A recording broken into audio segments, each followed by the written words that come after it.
dans la parole de Dieu. Investissez dans le ministère de la parole. La prière est importante, mais la prière sans une compréhension de la parole vous laissera seulement pratiquer la superstition religieuse. Ce qui donne du pouvoir à la prière, c'est la conformité avec la parole. Avez-vous entendu cela?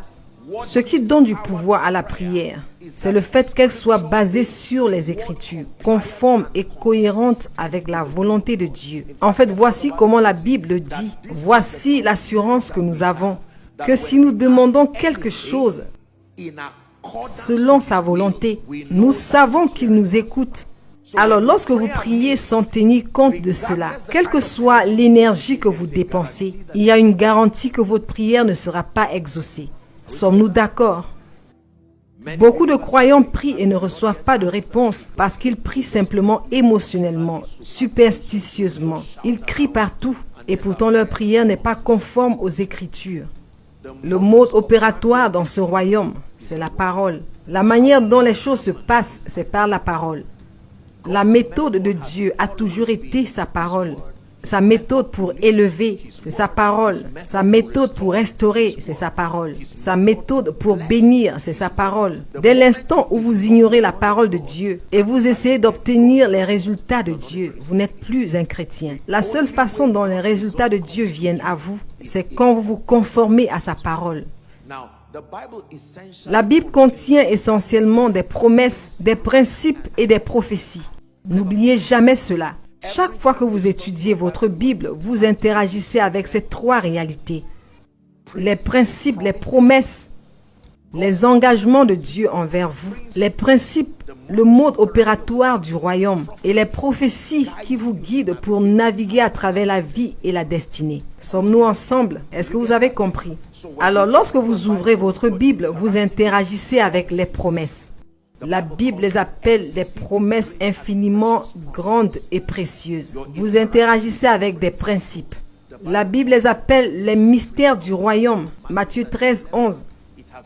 Il vous a été donné de connaître les mystères du royaume des cieux. Et ensuite, vous interagissez avec des promesses. La plupart des croyants n'investissent pas dans la parole. Écoutez, laissez-moi vous dire ceci, mesdames et messieurs. Vous devez obtenir la grâce pour étudier la parole de Dieu. Pourquoi avez-vous besoin d'étudier la parole de Dieu? Parce qu'il est important de savoir ce que Dieu a dit. C'est la base de votre victoire. Même Satan fonctionne à travers ce que Dieu a dit. Il dépend de ce que Dieu vous a dit pour vous attaquer. Allez dans le livre de la Genèse. Lorsqu'il est venu à l'homme, son premier intérêt n'était pas d'attaquer, mais de savoir ce que Dieu a dit, car cela devient la base de son attaque. La manière dont Satan forge les armes, c'est qu'elles doivent être des armes anti-Christ, anti-écriture. Est-ce que nous sommes ensemble? Il a besoin de savoir ce que Dieu vous a dit. Ok, Dieu a dit que tu vas devenir une grande dame. Cela devient la base de son attaque. Dieu a dit que votre troisième fils sera un prophète. Il va s'assurer que vous soyez stérile à cette troisième grossesse. Satan n'attaque que sur la base des dires de Dieu. Alors, si vous voyez Satan venir autour de vous, c'est la preuve qu'il sait que la parole vous a atteint. Même si vous n'en êtes pas conscient, sa présence est une confirmation que la parole de Dieu vous a atteint. C'est pourquoi on l'appelle le voleur. Qu'est-ce qu'il vient voler? Vous pensez qu'il vient dans votre vie pour voler des choses, mais non. Les choses partent seulement parce que la parole est partie. Jean 1,3. Tout a été fait par lui, la parole. Et sans lui, rien de ce qui a été fait n'a été fait. Ai-je raison à ce sujet? Ça, c'est important. Cela signifie que si vous vous consacrez à l'étude de la parole, Actes chapitre 20 et verset 32 dit « Et maintenant, frères, je vous recommande à Dieu et à la parole de sa grâce, qui peut vous édifier et vous donner un héritage parmi tous ceux qui sont sanctifiés. Vous devez éliminer l'ignorance spirituelle de votre vie. » Éphésiens chapitre 4 verset 18. Ayant leur intelligence obscurcie, étrangers à la vie de Dieu à cause de l'ignorance qui est en eux, à cause de l'endurcissement de leur cœur. Vous avez besoin de connaissance. Dites connaissance. S'il vous plaît, criez-le. Dites connaissance. La connaissance, c'était la véritable lumière. Ésaïe chapitre 6, verset 1 dit, « Lève-toi, sois illuminé. » Pourquoi? Car ta lumière est venue. C'est la seule raison pour laquelle vous allez vous lever. Parce que votre lumière est venue. Pas parce que vous en avez assez de rester dans cet état. Le temps ne change rien. Il révèle seulement les conséquences de vos décisions. Si vous voulez que les choses changent, vous devez apporter la lumière. Jean 1, 5. Et la lumière, lui, dans les ténèbres, et les ténèbres ne l'ont point reçue. Laissez-moi citer Ésaïe 60, verset 1 de la version Amplified. Une très belle traduction. Voici ce qu'elle dit. « Lève-toi de la dépression et de la frustration dans lesquelles les circonstances t'ont maintenu. Lève-toi vers une nouvelle lumière. » Sommes-nous ensemble? Maintenant écoutez. La Bible dit dans Genèse chapitre 1, l'histoire de la création, que Dieu a appelé la lumière jour et les ténèbres, il les a appelées la nuit. Suivez-moi. Il a appelé la lumière et les ténèbres, il a appelé, une fois encore, il a appelé la lumière et les ténèbres, il les a appelées. Alors, dans l'économie de Dieu, le jour n'est pas 6 heures, midi, 15 heures. Le jour n'est pas lorsque le soleil brille. Le jour pour vous est lorsque votre lumière vient. Est-ce que nous sommes ensemble? Alors, tu peux chronologiquement, comme nous le disons, être à midi, pourtant être encore dans la nuit. Et la Bible dit que les larmes viennent avec la nuit. Et donc, si vous voulez mettre fin à votre nuit, vous n'attendez pas que le soleil se lève, vous apportez la lumière. Car la joie est liée à la lumière, elle est liée au matin. Est-ce que nous apprenons maintenant? Il a appelé la lumière jour et les ténèbres, il les a appelées nuit.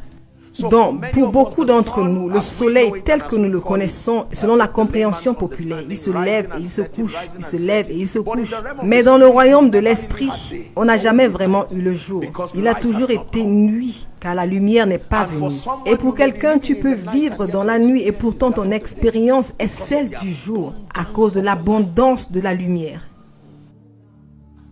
Écoutez, retournez à la parole. Qu'est-ce que Dieu a dit concernant ta santé? Qu'a-t-il dit au sujet de tes finances? Qu'a-t-il dit au sujet de ton influence? Sommes-nous ensemble? La Bible dit dans Psaume 82, verset 5, « Ils ne savent rien et ils ne comprennent rien.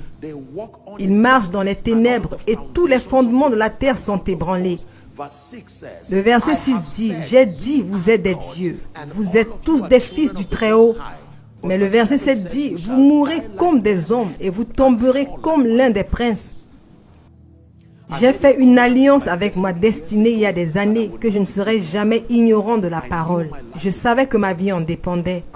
J'ai trouvé ta parole et je l'ai mangée. Elle est devenue une joie et une réjouissance pour mon âme. S'il vous plaît, investissez dans les Écritures.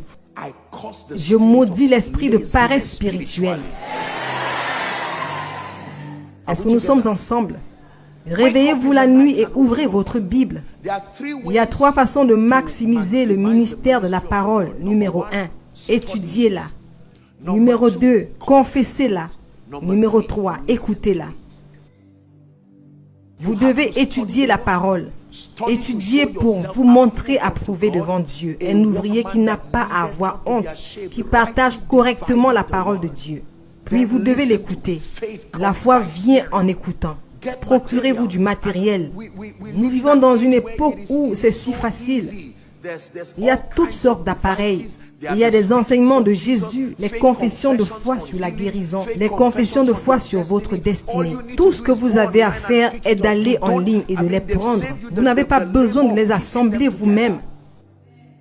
Mon téléphone est plein de toutes sortes d'écritures.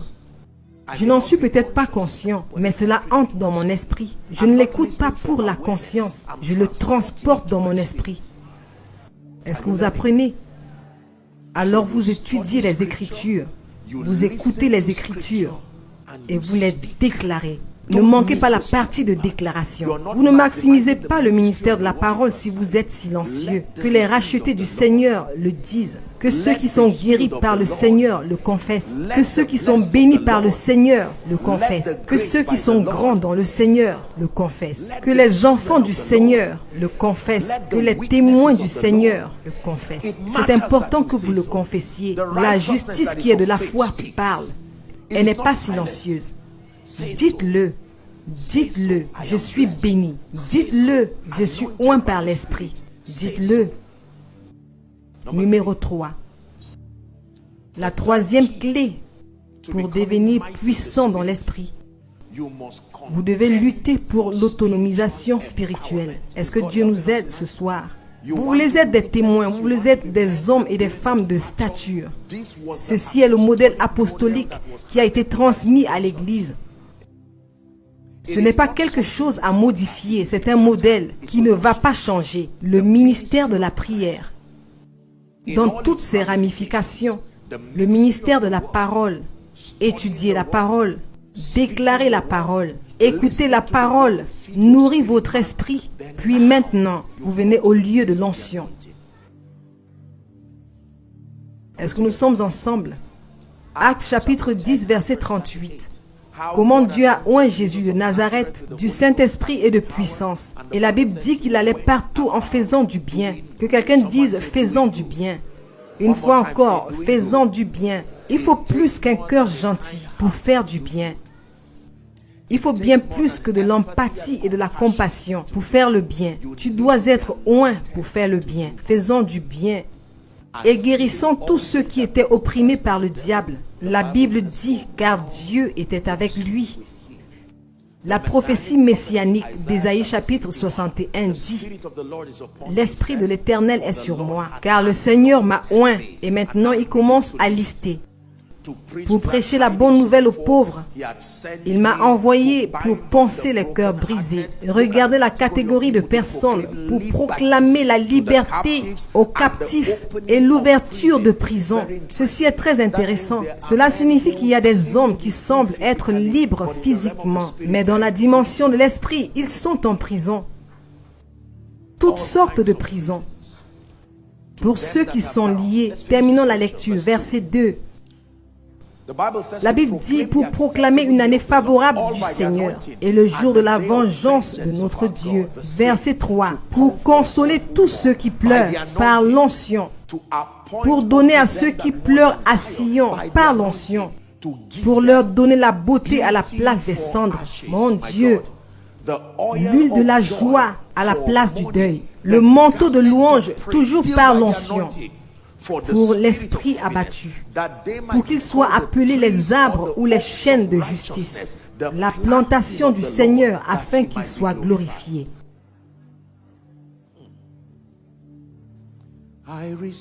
Je reçois, je manifeste, vous connaissez la chanson, ta puissance et ta sagesse, jusqu'à ce que les nations voient Jésus élevé, exalté. Je reçois, je manifeste, ça c'est ta destinée, ta puissance et ta sagesse, jusqu'à ce que les nations voient Jésus élevé, glorifié. Breathe, Lord, breathe. Souffle, Seigneur, souffle. Breathe, Lord, breathe. Souffle, Seigneur, Breathe souffle. upon my life. Souffle sur ma vie. Breathe, Lord, breathe. Souffle, Seigneur, Breathe, souffle. Lord, breathe. Souffle, Seigneur, Breathe souffle. upon my life. Souffle sur ma vie. Écoutez, je n'ai pas le temps pour vous dire comment cette chanson prophétique est apparue. Elle est devenue un hymne dans notre ministère. Elle capture la définition la plus riche de notre mission. L'onction devient pour nous la puissance de Dieu et la sagesse de Dieu. Vous voulez révéler le Christ? Vous avez besoin de la sagesse de Dieu et de la puissance de Dieu. Si vous n'avez que la puissance, le cosmos vous conduira. L'onction peut se traduire par la sagesse et se traduire par la puissance. C'est pourquoi nous pouvons donner une conférence l'après-midi et guérir les malades le soir. La sagesse, la puissance, la sagesse, la puissance, la sagesse, la puissance. Sommes-nous ensemble?